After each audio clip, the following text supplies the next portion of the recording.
I want to give you a feel for what the old GM plant looks like right now.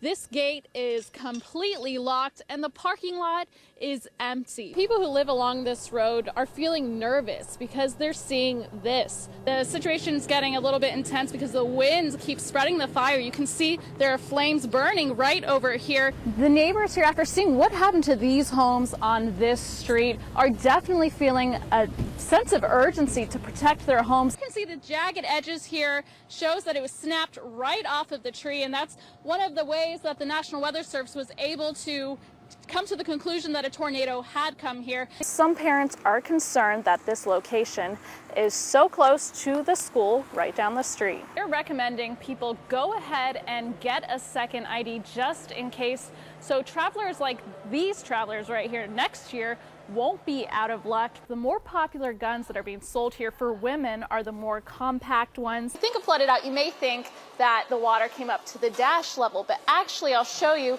the water only came up to here. Tall timber subdivision homeowners like Lisa Glasgow woke up to the sight of entire homes underwater. It just breaks my heart because, I mean, these people are my friends and neighbors. The park at the front of the neighborhood now looks more like a lake. I was shocked. Luckily, Glasgow does not have water in her home, but her property has been affected. Our backyard's like a river, a lake. With more rain on the way, she spent the day sandbagging her home. But it's the water from the backyard and the ditch that I'm concerned about with my house. A few miles away, Bossier Parish Sheriff's deputies spent the afternoon knocking on doors in Stockwell area neighborhoods. There's more bad weather on the way, and we just want to make sure you're aware that there is a voluntary evacuation in place right now. But the voluntary evacuation turned mandatory after the flooding got worse. Just a few streets away, high water prompted sheriff's deputies to block off Winfield Road, leaving Highway 80 as one of the only ways to travel east in the parish. And with only one lane open on the highway, traffic moved slowly for hours. As the rain continues, Glasgow's heart is with her neighbors whose homes are flooded. To ask for people's prayers for these folks that are affected, and you know, that they can get their lives back together.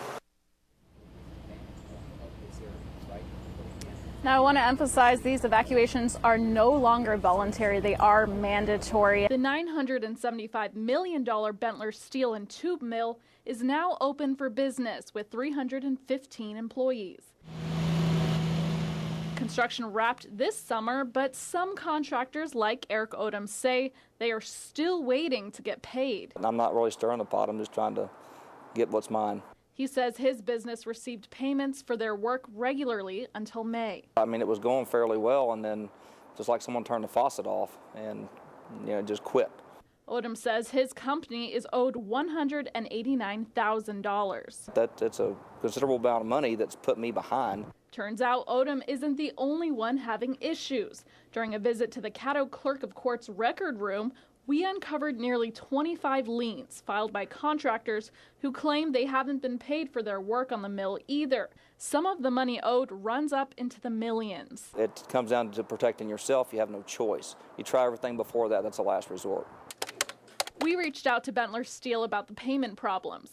Spokesman John Kyle says Bentler Steel is only listed on the liens because they are the property owner. He says their company has paid or are negotiating to pay all of their contractors they work with directly, and any issues are between the contractors and subcontractors. That affects me a lot. In the meantime, for Odom, the payment issues are hurting his and the other businesses waiting for their money. You're trying to get your bills paid and you're not getting paid.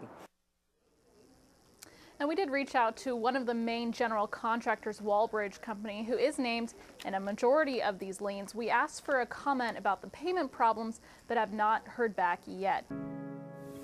The officer that we lost is Officer Thomas LaValle. When the chief spoke his name and confirmed it, that was all too real.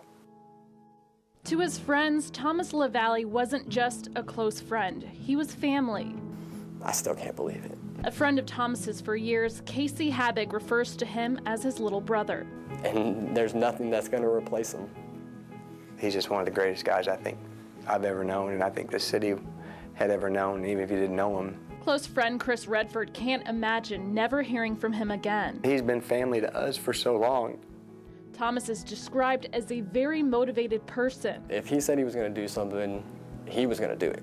He wanted to be a police officer, and after trying twice, finally achieved his dream the third time. We made him that cake for when he graduated. His friends say he had the perfect personality to be a police officer. But Thomas was just one of those people who would give you his arm, you know, whether he knew you or not, just because it was the right thing to do. Everybody came first, and Thomas came last. And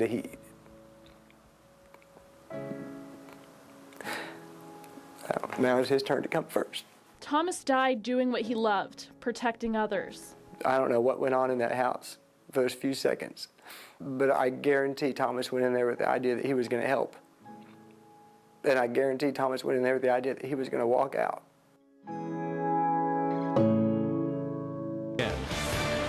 Welcome to KSLA News 12, weekend at 10:30. I'm Victoria Shirley. Good afternoon. We have breaking news as our flood crisis coverage continues. Bossier Parish officials are expected to give us all an update on the devastating flooding any moment now. All right, historic afternoon for Louisiana. We just watched the swearing in of the state's 56th governor, John Bel Edwards, live on the steps of the Louisiana State Capitol in Baton Rouge. We are keeping a close eye on the historic flooding happening in our area. KSLA News 12's Nick Lawton is live in Bossier City. And Nick, what does it look like out there? I understand you're near a neighborhood that had seen a lot of flooding this week. A Shreveport teenager was shot in his own driveway last night after police say two men tried to rob him and his sister in the Highland neighborhood. Clay Osterly standing by in the Weather Center with your first look at your forecast. And Clay, are we going to have a warm week or is it going to stay cold? Well, congratulations to Walter. I'm sure she has a very exciting journey ahead of her. Absolutely. From Arkansas to traveling the world. Now, they did say a popular gift for men is candy. Right. So I got you some candy for Valentine's Day. Yay, wow. And his favorite kind. Now, more than 40% of workers expect a raise in the next year. Half of them expect it to be between 3 and 5%. How would you feel about eating $100 worth of edible gold? Breaking news overnight, Bossier Sheriff's Office is investigating a wreck and a shooting that sent 3 people, including the supposed shooter, to area hospitals. So we will start That's this the news far I out a like to little bit. hear. Yes. That was good. You saved the best for last. And Matt, you were telling me that even though the LSU scrimmage was closed, local Brandon Harris did pretty good. Why didn't I buy a lottery ticket? Why didn't the you real buy a question lottery is, ticket? why didn't you buy a lottery ticket? Here we go.